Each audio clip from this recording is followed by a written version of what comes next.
Start with cleaning, no cleaning, too clean, not clean, why you can do either. We're going to reload some on both presses on the Hornady's AP Progressive and the single stage, and show you how that kind of how you can do the same kind of loading on both presses. Show you why one might be more advantageous than the other. And then we're also going to talk about case prep, trimming the length, cleaning your pocket holes and all that stuff.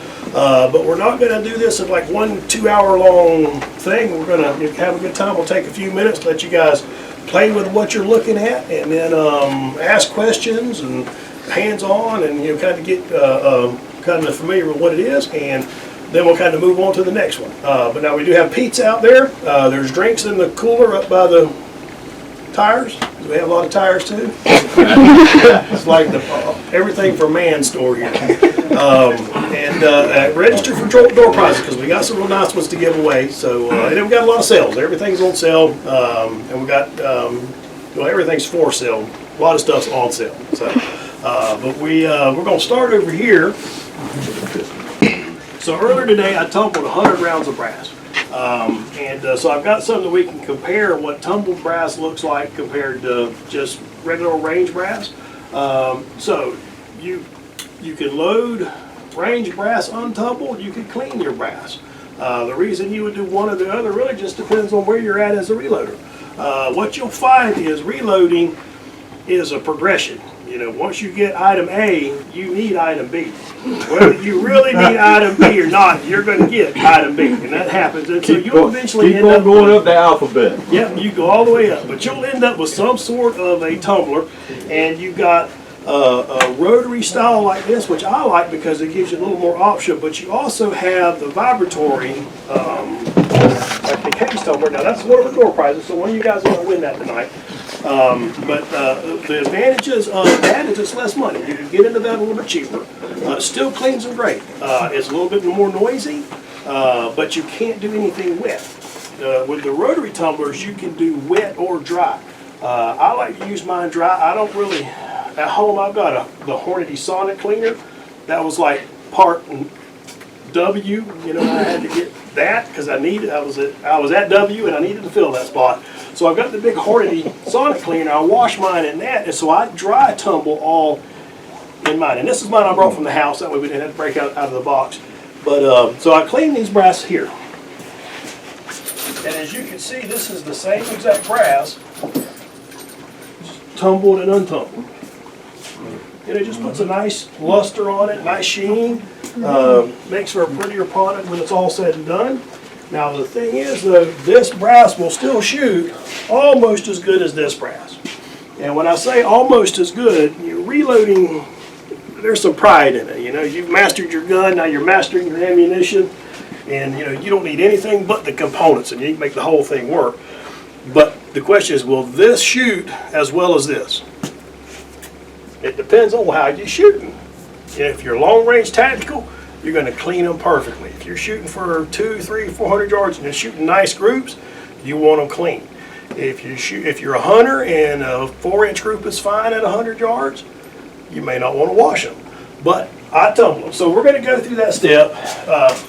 It's very simple. You just put them in here with some media, and the media I've got in here is corn cob.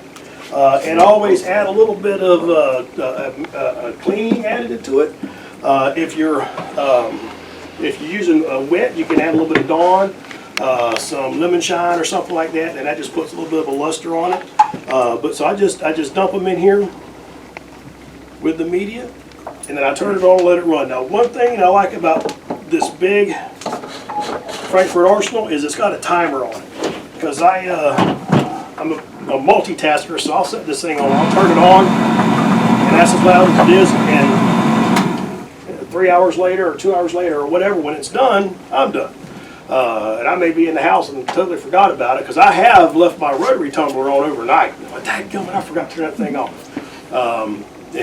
One time when that was on the floor. Well, some of the women, I know this is getting away from that, but that'll polish rocks. They can make jewelry.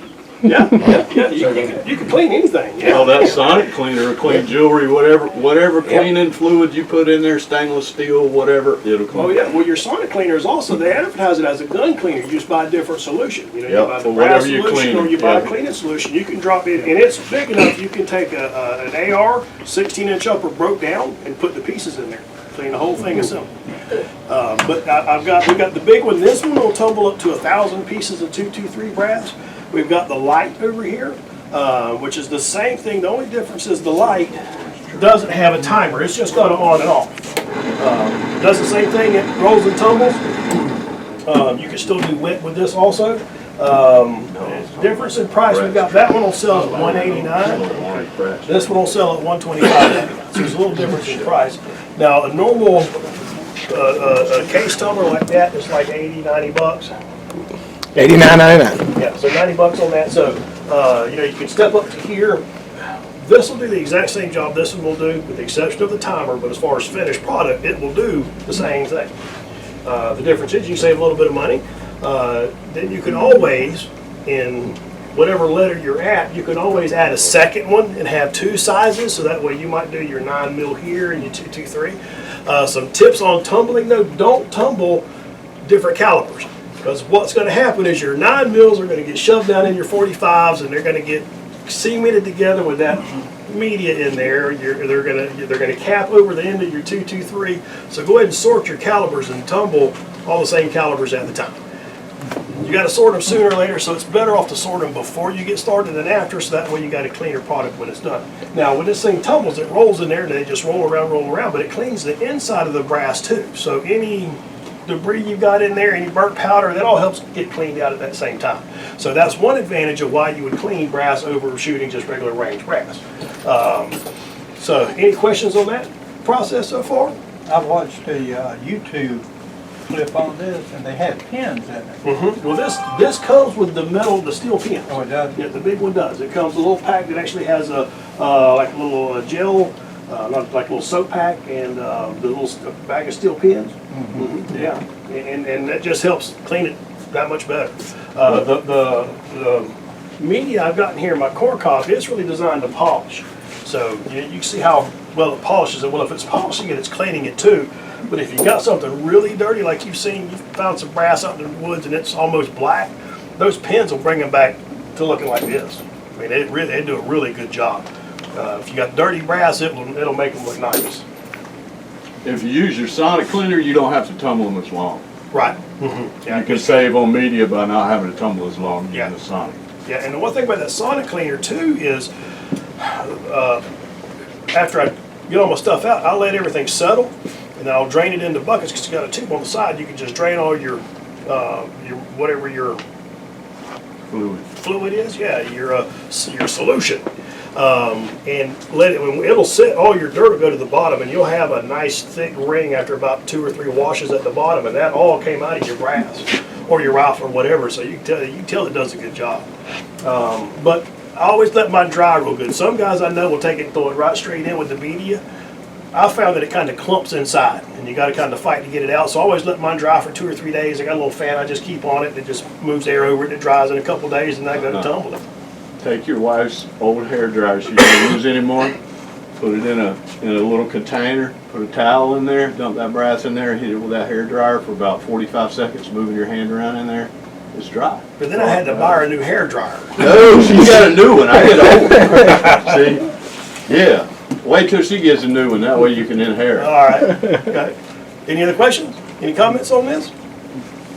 All right. So that's cleaning, and cleaning is important, and it's part of the process. You know, you'll learn to enjoy it. A lot of people say, "Well, I hate cleaning," but if you make it such a large chore, then it can be.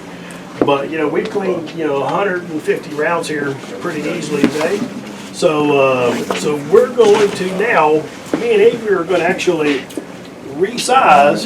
This is a Harbor Freight table. You can buy these for 190 bucks. You can sometimes get little coupons, 160 bucks. And this is 2 tables. I just screwed them together back here. I mean, it's solid. I've been a big fan of these tables for a long time. This is like my 7th or 8th of them. I got some at the house, but they come in handy. But I wanted to show you guys this. So if you have limited space, you can use something like this, and that'll help kind of pick it up. We'll get that out of the way. So So I'm gonna load on the Lock and Load AP, and Avery's gonna load on the Lock and Load Classic. They both use the Lock and Load mechanism for setting up your dies. And what this is, it basically drops down into the top of the press and just clicks right in. So once you set your die up, you've got very minimal adjustment going from load to load.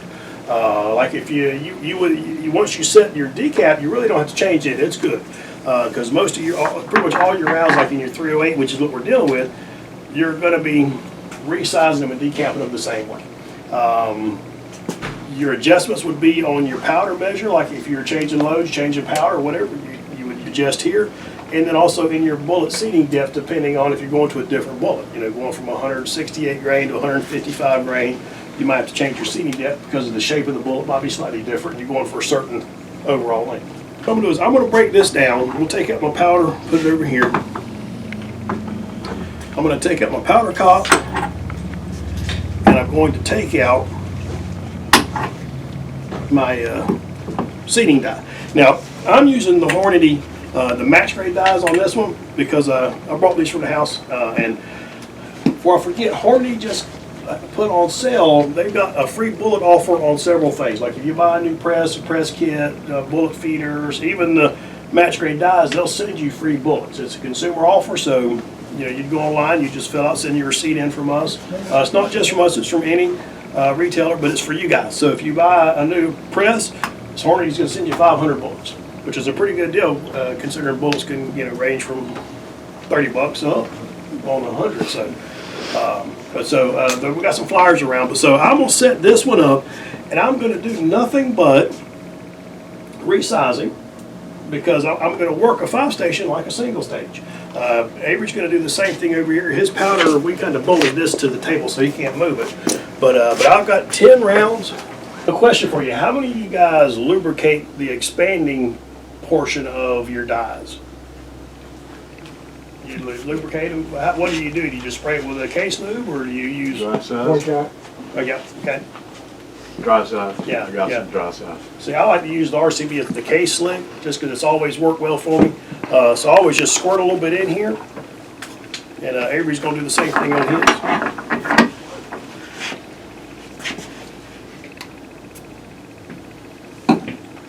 And then another thing I like to do is I like to set my brass up this way if I'm going to spray it. Now I'll use a pad.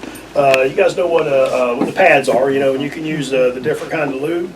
I'll take like every 4th or 5th, and I'll just neck down and kind of poke it on the pad, and that puts a little bit of that lubricant right inside the neck. So when it runs up through the expander, it just lubricates that ball. But if I do them like this and you spray it at this angle, you get a little bit inside that neck. Now, how many guys will resize and then clean again? Tumble or whatever? A lot of you guys do? Yeah, a lot of guys do, a lot of guys don't. It's a matter of preference, really, because the bottom line is how it works at the range is what matters the most to you. Everybody's going to be slightly different on it. It really depends on what you like to do and what works. And the good thing about reloading is there's no one perfect way to do it. There's 712 ways to really mess it up, but you got to find a happy medium. But so I'm going to resize and knock the primer out of 10, and Avery's going to do it at the same time. And then we're going to take a little break, and then we're going to come over here and we're going to look at trimming and cleaning up the pockets, and show you how you would actually pull out a military crimp primer if you ever run across one. Those are fun. They're not hard to deal with until you realize you're dealing with them. You'll see them in 5.56/223 bulk brass. Anything military, you'll see it in 9mm. It's got the ring around the primer. It's to keep the moisture out. Yeah, but it's crimped, and once your primer will come out no problem, and you really won't realize it's there until you go to try to put your new one in. Unless it's a Burdan, and then you're in trouble. Now, Burdan, okay, we'll talk about Burdans real quick. Y'all, does everyone know what a Burdan is? Yeah. All right, Burdan is the evilest thing ever made. Because you realize when you're dealing with a Burdan after you bent your primer pin. But a Burdan, you know how your bullet has a single primer with a single primer pocket in the bottom. A Burdan has 2 holes like rattlesnake teeth offset, and so the bottom where your primer pin needs to poke through is solid. So you come down, oh, this little tight ping, and then you realize what happened. And so we've got a whole pile of all this brass we sorted. That was one thing. I sorted all the rifle stuff because I wanted to make sure that stuff got thrown across the room, cursed at, and thrown away. So I treated them all like they were supposed to. But so all of these are standard boxer primers. That's what we're going to deal with. But so Rafe, are you ready? All right. All right, so I don't have any primers in here, so all I'm going to do is I'm resizing, and I've already set this up. We've set his up. If you want to talk about how you set these up properly, we can do that one-on-one later on. Okay? You ready? Yeah. Go ahead. If anybody wants to, if you're new to it and you want to come over here and look, have I need to get a feel for what you're doing too. Yeah. How much pressure you gotta put on it to make it right.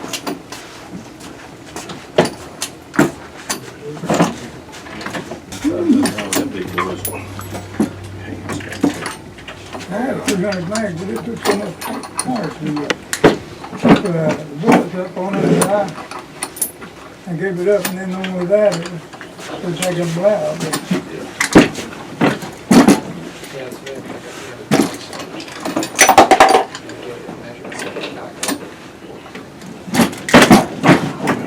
Too tight.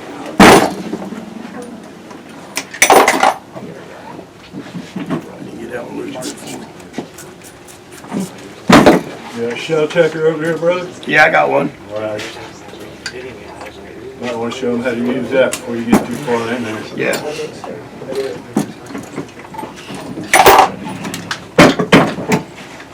Make sure yours are good and loaded too. Now, when that cage comes out of that side, cleaner, it's ready to reload that. No trash in it.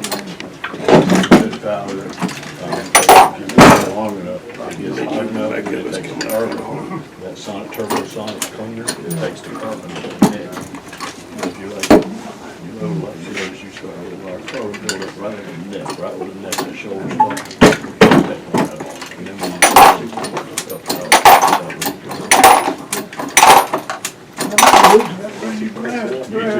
All right, so I just done all 10 of mine. I used the Progressive as a single stage. Avery's taking his time. This is always going to be a little bit faster because I don't have to touch mine after I stick it back in. It's going to automatically kick it out. It's going to knock it out over here, dumps it into our little hopper there. But I've used it just like you would a single station. So all I've done is one station. All I've done is I resized it, knocked the primers out. So now we're ready just to kind of wipe them off a little bit and do some case prep. Yep. Yeah, because we want to make sure that it's the right length. Because if you get too far too long, then it's not going to chamber right. If it's a bolt gun, you're not going to go to full battery. If it's a bolt gun, you're going to have a hard time closing it. If it's an automatic, it's not going to go to full battery. And you'll wonder because it'll be far enough forward, your firing pin, you'll still be able to release the hammer. You hear the hammer click, and you wonder why didn't anything happen. But that's why, because you got too long of a casing. So it's important to measure, or it's important to trim. You can do, This is for ACRs, huh? this is like ACRs and all that. Yeah, sport rifles and stuff. Yeah. Case Automatic. the same Yeah. on each one. But you can measure every single one, or you can just be already set up and just trim every single one. That's usually what I do. Exactly the same to the thousand, every single one. If you don't get. So if you're set up to trim every single one, if it doesn't need trimmed, it's not going to trim it? Correct. Yeah. And we're going to use this little alignment over here. It's one of as far for the money, it's one of the best little functions on the market because you can set it up and like we're loading the 308 and Hornady in our book. We'll talk about the book for a second. So everybody knows about the book, right? The book's the Bible that you go by. It tells you everything you need to know. It's got the SAMI specs in it. So it tells you what your casing maximum length is and what your preferred lengths are. And Avery's going to pull that up right there and show you what that looks like. Some of them would go just a little bit farther. Than others. I don't know, it might be. Like Yeah, go the other way. That's your service right there.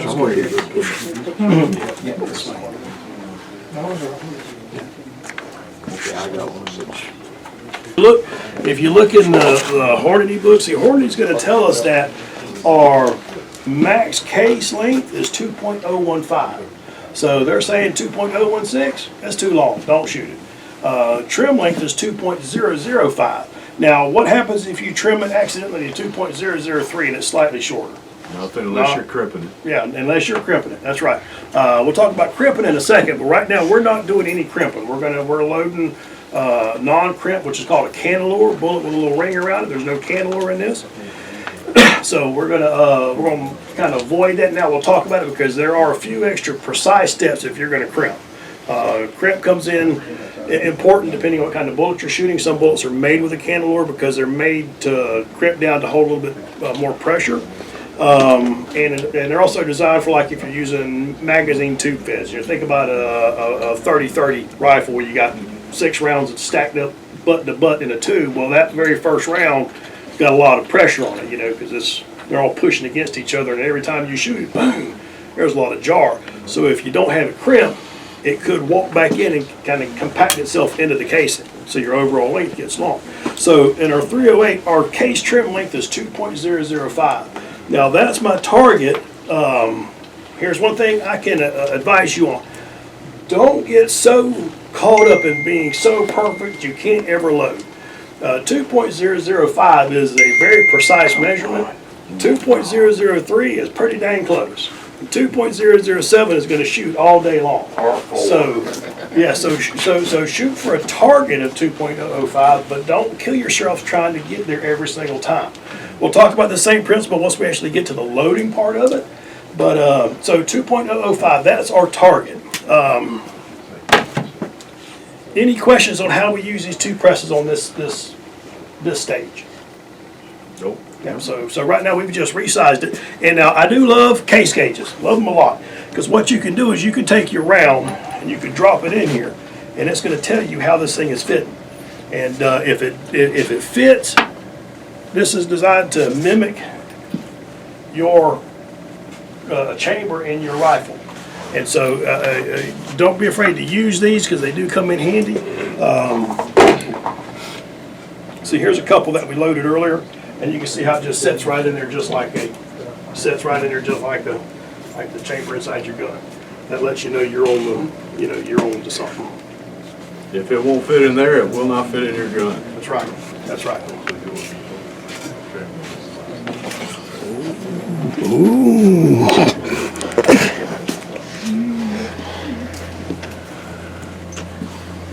So we're going to, let's move over here. We're going to talk about the next part of, we're going to talk about trimming. So Avery, I'm going to let you come over and work the lineman. Yeah, he's a pro on this thing. But the lineman, I think you got this one. That's one of that. I'm gonna get you all the way. But the Case Trim Express, it works really good because it comes with a bunch of little bushings, and the bushings work on the shoulder of the cartridge. So we've already set it up to length, so all we've got to do is just push our brass in. And if it trims, it means it needed to be trimmed. If it didn't, then it's not going to touch. So let's measure a couple. I don't have one of them. I've got a brand new motor. I'm not sure if, I don't know if you did. $1,000, 3.5 birthday. Yeah, see, this one's 2.0. 056. Yeah, 2.06. This one would load fine, because see, it's a 2.06. 2.015 is our max. If you got a bolt, you ain't gotta be so precise. Bolt like a kind of look on the top. Automatic, you gotta be real precise pretty well. No, an automatic, yeah, this will still work in a. I just always heard that in the bolt, you gotta be But so, If it's too long in the bolt, it'll stop right before it shuts. oh yeah, you won't be able to cam that thing over. But see, that one would shoot fine, but depending on how you want to set up, you can measure every single one and call out the ones that don't need it. That one's 2.017, so we know that one needs to be trimmed. Yeah, but with your other little device, you're fine to check them all with that Yeah. other Let's see. link checker, right? Yeah, and the difference between the two is, I mean, you can barely even see that. Let's see how he did. That's 2.002, just a little short, but it'll still shoot.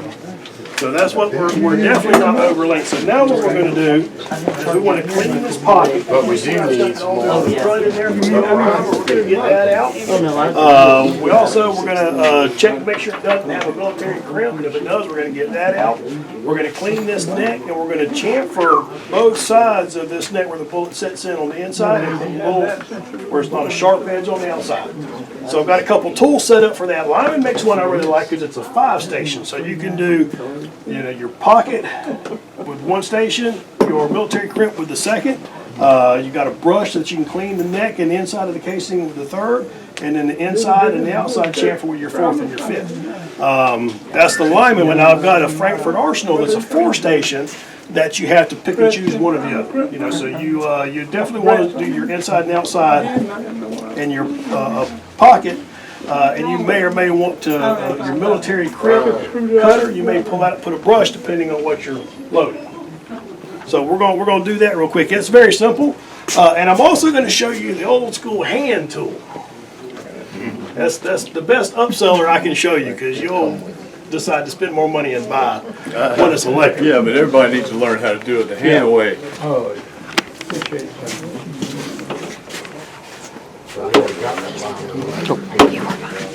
I was wondering about that.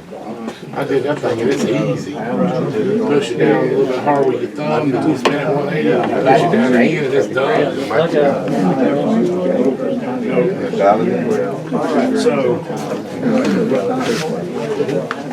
So these are the hand tools. All right, so you've got 2 tools that will chamfer the neck of the cartridge. You got 2 tools that'll clean the pocket and take out a military crimp if you have one. Now this is all old school. Now this is actually a very nice set, so it's not like it's a cheap set, but you'll see the difference in a minute how much more electricity matters. So I'm just going to take this. Love that sound. Cricket. Yeah, I'm going to clean that. Then I'm going to clean the inside. That's the bolt. Same thing. Then I'm going to clean the inside. Herb chirper. And that just gets all the carbon out of there, cleans it up nice and pretty. And then I'm going to run this last one through here. And if I've got a military crimp, I'll be able to feel it because it's going to bite as soon as I turn it. And you can just carve it out. And what it does is it just takes and put a nice little angle on the top side of that primer pocket. So when you go to prime it with your press, it goes in no problem. So that's hand tools. A nice set of this is about $75. I recommend having some just because you may not always want to break out your big tool. But I definitely recommend having an electric tool. So that one's done. So come over here if you can. I'm trying to let her come on by. Thank you.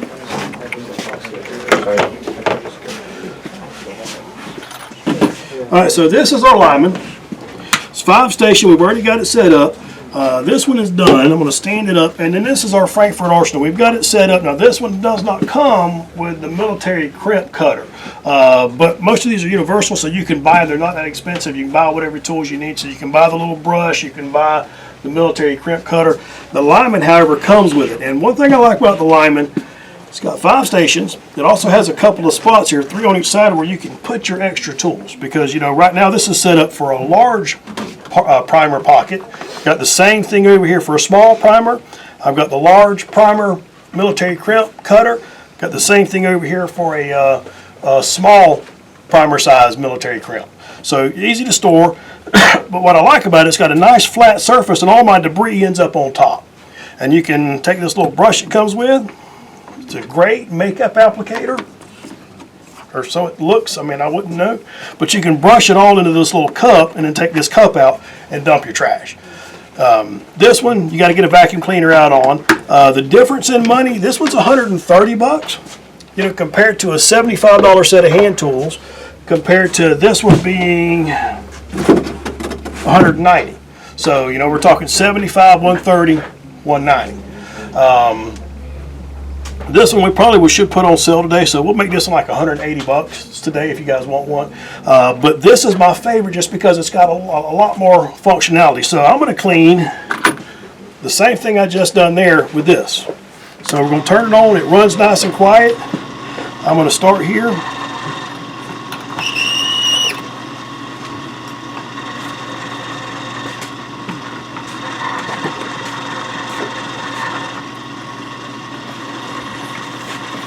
Now that was completely clean, the exact same way we done the other one.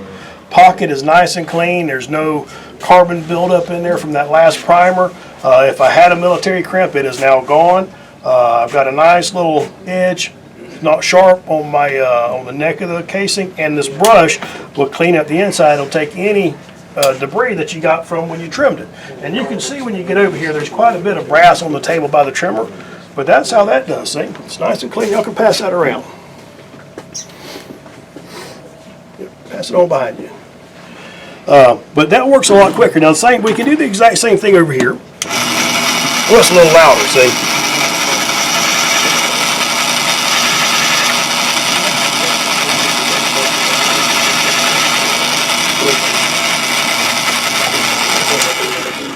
Now, I wasn't able to clean the inside because I didn't have a brush. I'm going to clean the inside over here just because I like to do all 20 of them the same exact way.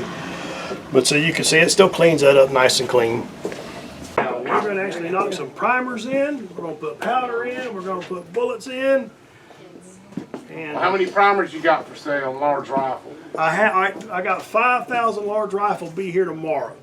I'd be a smart ass, really, but They will be. But the only thing I could get was large rifle match. Now they're $150 1,000. But we are breaking them up into hundreds. So if you need a few hundred to get you over till we can get some more just regular large rifles in, we are going to sell them by the hundreds if you need just 2 or 3 or whatever. Also got 1,000 large rifle Magnum be here tomorrow. Same thing. We're going to break them up into blocks of 100. So if you need some, let me or Avery know. We'll write it down and we'll call you tomorrow when they show up. We'll set them aside for you so you can get some. Okay. All right. So we're gonna prime. Let's talk about powder real quick. We are loading with the CFE 223. We've already set up our metering. These are already ready to go, so we don't have to go through the whole process of weighing. But what we normally do is we'll just, let's go ahead and change. I'm going to pull out my resizing die because I don't need it. I'm going to go ahead and set up my powder here. I'm going to set up my powder cop. Now the purpose of this is after we powder it, we're coming around on a progressive, so we got a station here, so it gives us the ability to have something that will monitor the fact that we actually have powder inside that casing, because you don't want to skip that step. That's one of the great things about the Hornady is since it's automatic indexing, you really can't do it. You know, if you're moving, it's doing it. So I'm going to set this up here, and then I'm going to set up my seating die here. So there's 2 stations back here I'm not going to use, but I am going to be using this station, which is the 0.5 station I call it, because technically this is a 5 station, but there's actually 6 places it does something. One is in the half motion, which is where the primers go in. So we're going to set primers up in here. Avery's going to start on his. We don't need to lube any of these steps because we've already resized it. So I'm going to come up, I'm going to come down, and I just put a primer in. So I'm going to go to my next one, I'm going to put it in right here, and I'm taking my time, going nice and slow. I'm coming up, I'm doing nothing on these 2 stages, but when I come down, I just put a primer in. Now this next stage, I'm going to dump powder in the bottom. So as you can see, as I come up, I'm throwing my powder here with the case activated. So as I come up, it pushes up inside here, lifts this up, dumps my powder, and we put our proper load for 2,600 feet per second right in here. Now I'm going to come back down. Now go all the way forward, so I'll put a primer here now. And so now I'm going to go one more time around. I'm going to put me a casing, I'm going to put it in here. I'm going to come all the way up. Now I'm doing 2 things. Powdering here. Primer. I'm monitoring with my powder cop that I've got powder in here. See how this thing has come up and you can see the little white line? So now I know that's going on, so I'm gonna come back down. And I'm gonna put my primer in. I'm gonna put my 5th casing over here, but now I'm gonna start doing something else on each one. Now I'm gonna start setting a bullet in there, and we're going to seat that bullet. But I'm gonna take just a second and verify that I've got the right depth on it. But Avery's hogging the bullets. What does it need to be? What? Well, we're 168 grain. That's too big. ELD match, we want our casing overall length 2.80. Oh, he's on the money. That's right. So he's on the money, 2.80. Okay, so now I'm going to take my bullet. Now, if you forget whether or not you've just put your primer in on this press, all you got to do is go forward with it, and you can tell that there's that much movement if you know you put your primer in. So if you didn't, you'd be like, oh, no primer. You're going forward, seat your primer. For so long. Actually, I'll show you on this one. See, you can see how the way we prep that casing, that sits nice and flat in there. You feel that? And you can see I've got a nice little shoulder. Looks like it's sideways or something. Got a nice little shoulder in there around where we knocked out that military trim. I gotta watch that. It's got just a nice little chamfer right there. They The got exact thing, that's what online. primer. They got a video of step